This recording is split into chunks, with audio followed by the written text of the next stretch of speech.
Hi, പുതിയൊരു reaction വീഡിയോയിലേക്ക് സ്വാഗതം. ഇന്ന് നമ്മൾ റിയാക്ട് ചെയ്യാൻ പോകുന്നത് നമ്മളുടെ RCM പ്രേമ ഒരു മാസ് വീഡിയോ ഇറക്കിയിട്ടുണ്ട്.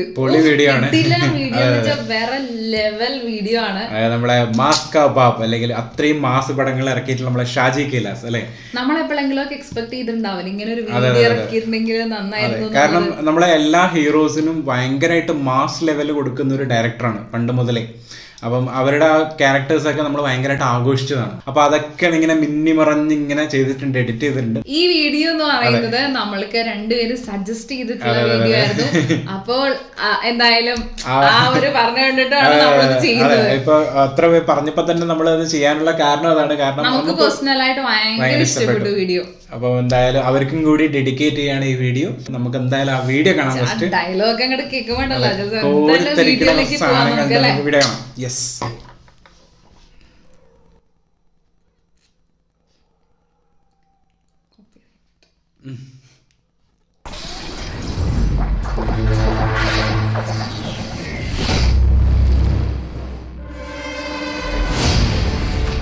പേക്കാത്ത ചുവടുകളുമായി അവൻ ഈ മണ്ണിലേക്ക് നടന്നെത്തിയത് അതൊരു വെറും യാത്രയല്ല.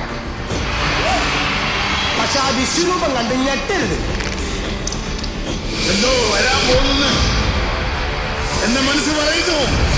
അല്ലെങ്കിൽ എപ്പോഴും ഒരു എല്ല് കൂടുതലായി വെറുതെ ഈ കൂട്ടത്തിലെ 9 എന്തോ ഇവിടെയോ ഒരുങ്ങുന്നുണ്ട്.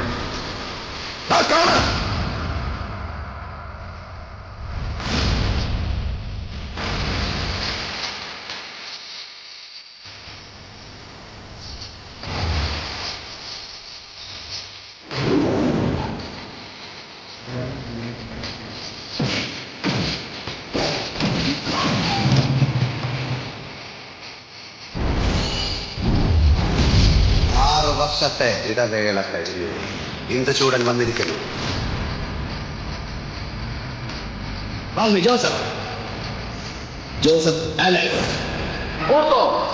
ഹരിചന്ദ്രൻ. ആകാശത്തിന് ചുവട്ടിലെ ഏത് മണ്ണും നാടും ജഗന്നാഥന് സമമാണ്.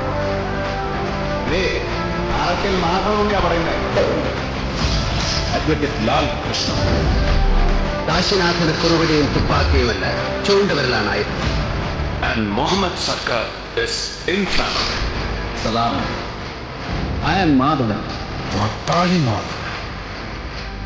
Wishful thinking, Chandrasekhar. പറയുന്ന ചാവയ പുലിക്കാട്ടിൽ ചാവ്. എങ്കിൽ ദേവദേവൻ ഒരു യജമാനന്റെ ആവശ്യമില്ല. ചന്ദ്രഗിരിയിൽ അർജുനനാണ് പറയുന്നത്. അലി ഹായ്. രവിശങ്കറായി അതാണ് ഈ കല്യാണി. ഈ കല്യാണിയല്ല മാഡം, ദി കല്യാണി.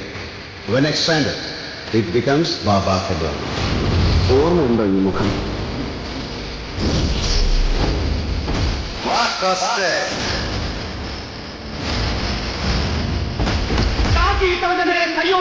തനിക്ക് നോവില്ല. Section 353 IPC for assaulting a police officer. കൂട്ടത്തിലോർത്തൻ ചന്ദ്രനെ ചോരടിച്ച് നിൽക്കുന്നതാലും തനിക്ക് നോവില്ല. ദുഷ്ടനിഗ്രഹത്തിനാണെങ്കിൽ അത് ധർമ്മമാണ്. രക്ഷിക്കേണ്ടവരെ രക്ഷിക്കാനും ശിക്ഷിക്കേണ്ടവരെ ശിക്ഷിക്കാനും സർവാധികാരമുള്ള the world mighty, the real John, സാക്ഷാൽ പരമേശ്വരൻ. അതിന്റെ പേരിൽ നിനക്കൊക്കെ ഉണ്ടാവുന്ന നാശങ്ങളെ കുറിച്ച് ഊഹിക്കാൻ പോലും പറ്റില്ല. അത് ഈ ചെക്കന്മാർക്ക് കാണിച്ചു കൊടുക്കണമെന്ന് പറഞ്ഞെങ്കിൽ വരാനുള്ള നാളിന്റെ മക്കളോട് ഇന്ന് ഒരിക്കൽ കൂടി നീ കേൾക്കും. നിന്റെ പൊള്ളിയിറക്കി പുറത്ത് നിന്റെ പോലീസ് ബുക്കിന്റെ മുഴക്കം. പോടാ മോനെ ദിനേശ. നിന്റെ ഈ ധാർഷ്ട്യമുണ്ടല്ലോ, നിന്റെ ഈ nauseating megalomania. പുലയാടി മോനെ. It's my means, my end and my mission. I would not spare you. തന്നെ മാത്രമല്ല, താൻ കുർബാന ചൊല്ലി കുമ്പിടുന്ന തന്റെ NRI Mishiha John Watts. I won't spare him too. Johnykutty, നിനക്കൊന്നും അറിയില്ല. കളികൾ കുട്ടികൾക്കുള്ളതാണ്. കാരണം നീ കുട്ടിയാണ്. മുതിർന്നവർക്ക് കാര്യമാകണം പ്രധാനം. ശത്രു സംഹാരത്തിന് ഒരു സുദർശന ചക്രം വീശിയറിഞ്ഞിട്ട ഈ കൃഷ്ണൻ ഇവിടെ വന്നത്. Nothing will suffice to salvage you. കേട്ടോടാ കള്ളം. കൈവിട്ടായി രണ്ടും തിരിച്ചെടുക്കാനാവില്ല. ഓർക്കണം.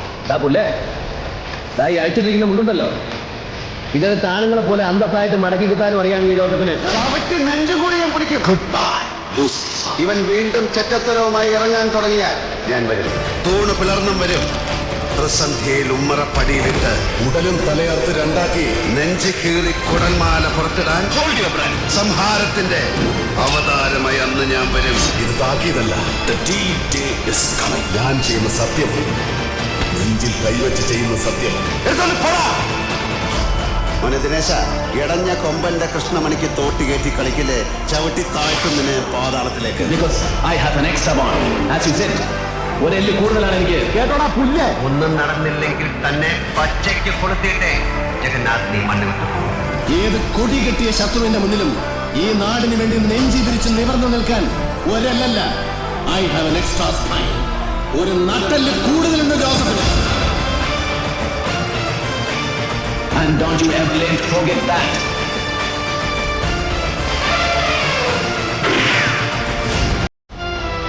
May I come in?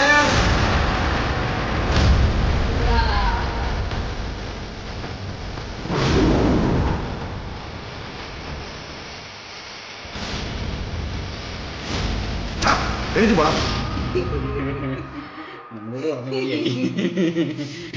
ഇതിനകത്തൊരു കലക്കനായിട്ട് ഇടിവിട്ട് സാധനം ഗംഭീരം. കാരണം എന്താ പറയാ, നമ്മള് ഇരുത്തി അങ്ങോട്ട് നമ്മളെ എന്താ പറയാ, നമ്മള് പറയില്ലേ ഓക്കെ ഒരു ഏകദേശം നമ്മുടെ ഷാജി കൈലാസ് പടം കണ്ട പോലെ തന്നെ. കാരണം ഷാജി കൈലാസ് പടത്തിന്റെ പ്രത്യേകത എന്താണെന്ന് അറിയോ, ഒരുപാട് ഫ്രെയിംസ് ഇങ്ങനെ കട്ട് ചെയ്തിട്ടാണ് ഉണ്ടാവുക. പൊതുവെ ഇപ്പൊ ഒരു നായകൻ വരുന്ന എൻട്രി ആണെങ്കിൽ ഒരുപാട് ഫ്രെയിം വരും. അതിപ്പോ ഇറങ്ങുന്നതും അവിടെ നിന്ന് വരുന്നതും കുറെ കട്ട്സ്, അങ്ങനെ ഒരുപാട് കട്ട് ഉണ്ടാവും. ഏകദേശം അതുപോലെയാണ് ഈ RCM പ്രൊമോ ചെയ്തേക്കുന്നത്. ഒരുപാട് കട്ട്സ് ഇങ്ങനെ ഇരുത്തറിയോ, അതായത് ഇനി വേണം എന്നുള്ള രീതിയിൽ തോന്നിയില്ല, അറിയോ ഇനിയുണ്ട് എന്നുള്ള രീതിയിൽ തന്നെയായിരുന്നു ഒരു നിർത്തിയിട്ടുണ്ടായിരുന്നത്. പൊളിച്ചടുക്കി. ഇതിനകത്ത് ഏറ്റവും വലിയ സ്പെഷ്യാലിറ്റി എന്ന് പറയുമോ, ആ ഡയലോഗിന്റെ കണ്ടിന്യൂറ്റി ഉണ്ടായിരുന്നു. അത് ശരിക്കും ഒരു അത്ര മിനിറ്റിനുള്ള ഒരു മൂവി എടുത്ത അതുപോലെ ആ ഡയലോഗ്സ് ശരിക്കും മിക്സ് ആയിട്ട് വരിക അല്ലെ, കറക്റ്റ് ആയിട്ട് അത് വരിക. അതിന്റെ അകത്ത് കറക്റ്റ് ആയിട്ട് നമ്മളെല്ലാവരും അവരുടെ മെയിൻ ആയിട്ടുള്ള ഡയലോഗ്സ്, ഇപ്പൊ ലാലേട്ടന്റെ ആണെങ്കിലോ മമ്മൂക്കയുടെ ആണെങ്കിലോ സുരേഷ് ഗോപിയുടെ ആണെങ്കിലും എല്ലാവരുടെയും അവരുടെ ഫേമസ് ആയിട്ടുള്ള ഡയലോഗ് നമ്മളെല്ലാം ഇങ്ങനെ ഇരിക്കുന്ന ആ ഒരു ടൈപ്പ് ഓഫ് ഡയലോഗ് അടുത്ത് വന്നിരിക്കുന്നത് എന്തായാലും പൊള്ളി എന്ന് വെച്ചിട്ടുണ്ടെങ്കിൽ വേറെ ലെവൽ.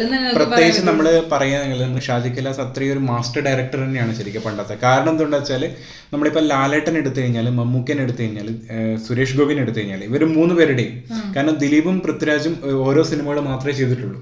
സോ ബാക്കി 3 പേരുടെയും ലൈഫിലെ ശരിക്ക് ഏറ്റവും ഇമ്പോർട്ടന്റ് ആയിട്ടുള്ള നല്ല നല്ല സിനിമകൾ, പ്രത്യേകിച്ച് നമ്മുടെ സുരേഷ് ഗോപിയുടെ ആണെങ്കിൽ കമ്മീഷണർ, FIR, അല്ലെങ്കിൽ ചിന്താമണി കൊലക്കേസ്, അങ്ങനെയുള്ള മെയിൻ സിനിമകൾ. അതല്ലെങ്കിൽ ലാലേട്ടന്റെ ആണെങ്കിൽ നമ്മളെ നരസിംഹം, 6-ാം തമ്പുരാൻ, നാട്ടുരാജാവ്, ബാബ കല്യാണി, അങ്ങനെയുള്ള സിനിമകൾ. അതുപോലെ മമ്മൂക്കയുടെ ദി കിങ്, അത് മാത്രം പറഞ്ഞാൽ തന്നെ മതി, ജോസഫ് അലക്സ് അല്ലെങ്കിൽ വല്യേട്ടൻ അല്ലെ. സോ ഓൾമോസ്റ്റ് നമ്മൾ ഓരോ ക്യാരക്ടറിന്റെ പേരും ഭയങ്കരമായിട്ട് നമ്മളെ ഇൻഫ്ലുവൻസ് ചെയ്യുന്ന രീതിയിലാണ്. കാരണം നമ്മൾ എപ്പോൾ പറഞ്ഞാലും സിനിമയുടെ പേര് ചിലപ്പോൾ മറന്നു, പക്ഷെ നായകന്മാരുടെ പേര് നമ്മൾ എപ്പോഴും ഓർത്തു അല്ലേ. ഇന്ദുചൂടൻ എപ്പോഴും നമുക്ക് ഓർമ്മയാണ്, ജോസഫ് അലക്സ് എപ്പോഴും ഓർമ്മയാണ്, അതുപോലെ നമ്മളെ മുഹമ്മദ് സർക്കാർ, അങ്ങനെ ഭരചന്ദ്രൻ IPS, ബാബ കല്യാണി, ഏകദേശം അലിബായ്, ഇതൊക്കെ നമ്മൾക്ക് ഇങ്ങനെ നമ്മൾ ഓർത്തിക്കുന്ന ഒരു ടൈപ്പ് ഓഫ് പേരാണ്. പിന്നെ എല്ലാവർക്കും എന്താ മാസ് ആയിട്ടുള്ള ഡയലോഗ് കൊടുക്കാൻ നോക്കുന്നുള്ളത്. അത് എനിക്ക് തോന്നുന്നു ഷാജി കൈലാസിന്റെ പണ്ടത്തെ സിനിമകളിലൊക്കെ സ്ക്രിപ്റ്റ് എഴുതിയിരിക്കുന്നത് ഒന്നിക്കൽ രഞ്ജിത്ത് അല്ലെങ്കിൽ രഞ്ജി പണിക്കർ. ഇവർ രണ്ടുപേരുമാണ്. ഇവർ രണ്ടുപേരുടെയും പ്രത്യേകത വെച്ചാൽ ഡയലോഗ്സിന് ഭയങ്കര അതിലിപ്പം രഞ്ജി പണിക്കർ സിനിമയാണെങ്കിൽ കുറെ ഇംഗ്ലീഷ് ഡയലോഗ്സ് ആയിരിക്കും, രഞ്ജിത്ത് ആണെങ്കിൽ കട്ട നാടനായിരിക്കും. മനസ്സിലായോ? അപ്പൊ ഈ രണ്ടുപേരുടെ അപ്പം രഞ്ജിത്ത് എഴുതിയാണ് നമ്മളെ നരസിംഹമൊക്കെ. ഓക്കെ, നരസിംഹത്തിൽ വരുമ്പോ ഭയങ്കര നാടനായി അല്ലെ, അങ്ങോട്ട് തെറിയൊക്കെ നാടനായിട്ട് അങ്ങോട്ട് വിളിക്കണം എല്ലാം. അതെ, പക്ഷെ രഞ്ജി പണിക്കർ ആകുമ്പോ അത് ഭയങ്കരമായിട്ട് അങ്ങോട്ട് ഭയങ്കര ഇംഗ്ലീഷ് കാലത്ത് ഇപ്പൊ ജോസഫ് അലക്സ് ഒക്കെ സംസാരിക്കുന്നതൊക്കെ കേൾക്കുമ്പോ, അല്ലെങ്കിൽ അതൊക്കെ ഭയങ്കര ഇങ്ങനെ കടിച്ചാ പൊട്ടുന്ന ഇംഗ്ലീഷുകൾ കാര്യങ്ങൾ.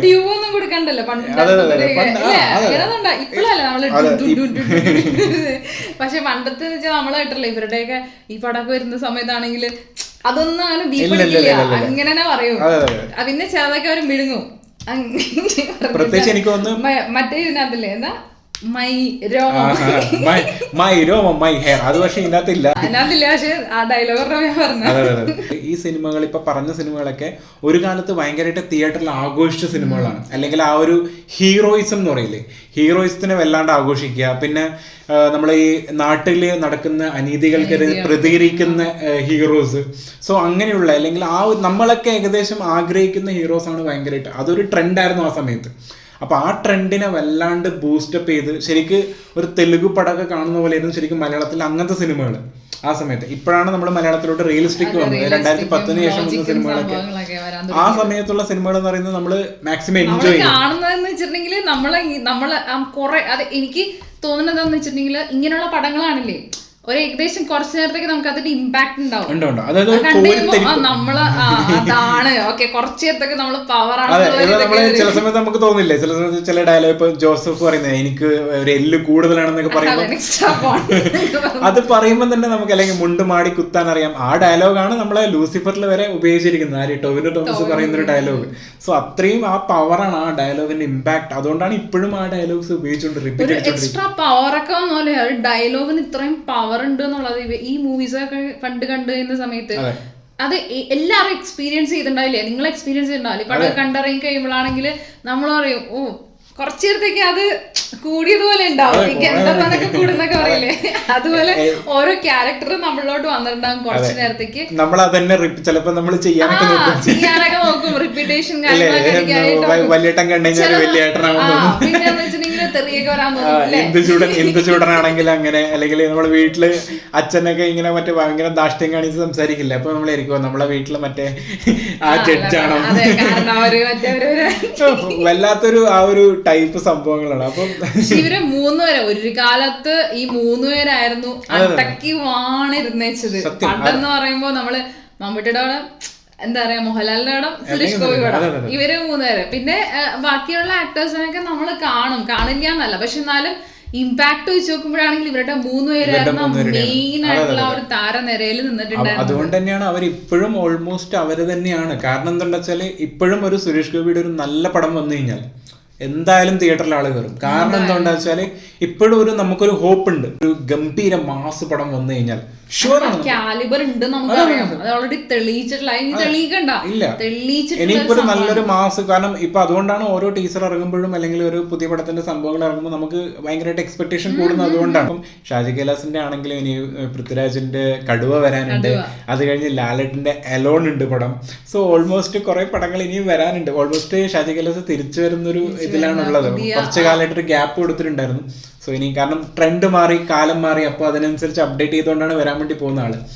അപ്പൊ എന്തായാലും ഇത്രയും നാൾ അതിനുള്ള ഹോംവർക്ക് ആയിരിക്കും ചെയ്തിട്ടുണ്ടാവുക. കാരണം എന്താ പറയുക, ശരിക്കും എനിക്ക് തോന്നുന്നു ഷാജി കൈലാസ് ആ സമയത്ത് ഭയങ്കരമായിട്ട് ഞാൻ നേരത്തെ പറഞ്ഞ പോലെ ഫ്രെയിംസിന്റെ സംഭവങ്ങളൊക്കെ ഭയങ്കരമായിട്ട് ശരിക്കും പണ്ടത്തെ ഒരു അമൽനീരത്തായിരുന്നു ഷാജി കൈലാസ്. ഓക്കെ, ഇപ്പോഴത്തെ നമ്മൾ അമൽനീരത്ത് പടങ്ങൾ ആഘോഷിക്കുന്നില്ലേ, ഭയങ്കര നല്ല സ്റ്റൈലിഷ് ഫ്രെയിംസ് ഒക്കെ.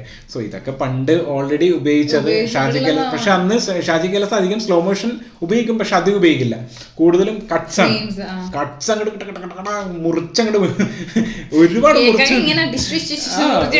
മുറിച്ച് വെച്ചിട്ടുണ്ടാവും. ഇതിനകത്ത് വെച്ചിട്ടുണ്ടെന്നുണ്ടെങ്കിൽ നിങ്ങളുടെ ഫേവറേറ്റ് ആയിട്ടുള്ള ക്യാരക്ടർ ആരാ? എന്റേത് എപ്പോഴും അത് ഓൾ ടൈം ഫേവറേറ്റ് എന്ന് പറയുന്നത് ഇന്ദുചൂടൻ, അതുപോലെ മാധവൻ ഉണ്ണി, അല്ലെങ്കിൽ ഭരത്ചന്ദ്രൻ IPS. ഇതിൽ പറഞ്ഞിരിക്കുന്നത് തന്നെ ഓൾമോസ്റ്റ് നമ്മുടെ ഫേവറേറ്റ് തന്നെയാണ്. ഇതിനകത്ത് എനിക്ക് ഏറ്റവും ഇഷ്ടമുള്ളതെന്ന് വെച്ചിട്ടുണ്ടെങ്കിൽ മമ്മൂക്കയുടെ വല്യേട്ടൻ, അതെ മാധവനുണ്ണി, അത് പിന്നെ നരസിംഹം, ലാലേട്ടന്റെ ഈ 2 ക്യാരക്ടേഴ്സ് അല്ലെങ്കിൽ ഈ 2 മൂവിയിൽ ഇവരുടെ ആ ഒരു ക്യാരക്ടറൈസേഷൻ ആണ് എനിക്ക് അപ്പൊ നിങ്ങൾക്ക് ഏത് ക്യാരക്ടറാണ് ഇഷ്ടപ്പെട്ടിരിക്കുന്നത് ഇതിന്റെ അകത്തുള്ള നിങ്ങൾ കമന്റ് ഇടുക അല്ലെ. നിങ്ങളുടെ ഏറ്റവും ഫേവറേറ്റ് ആയിട്ടുള്ള ആ ഒരു മാസ് ക്യാരക്ടർ ആരാണ്? എല്ലാവരുടെയും ഇഷ്ടം വേറെ വേറെ ആയിരിക്കും അല്ലെ. അപ്പം എന്തായാലും നിങ്ങൾക്ക് ഇഷ്ടമുള്ള നിങ്ങൾ കമന്റ് ബോക്സിൽ ഇടാം ഇഷ്ടപ്പെട്ടത്. അപ്പൊ എന്തായാലും നല്ല മാസായിട്ടുള്ള കുറെ സംഭവങ്ങളൊക്കെ കണ്ടിട്ട് അങ്ങോട്ട് പവറായിട്ട് നമ്മള് ഇനിയിപ്പോ പുതിയൊരു വീടിട്ട് വരുന്നവരേക്കും ബൈ.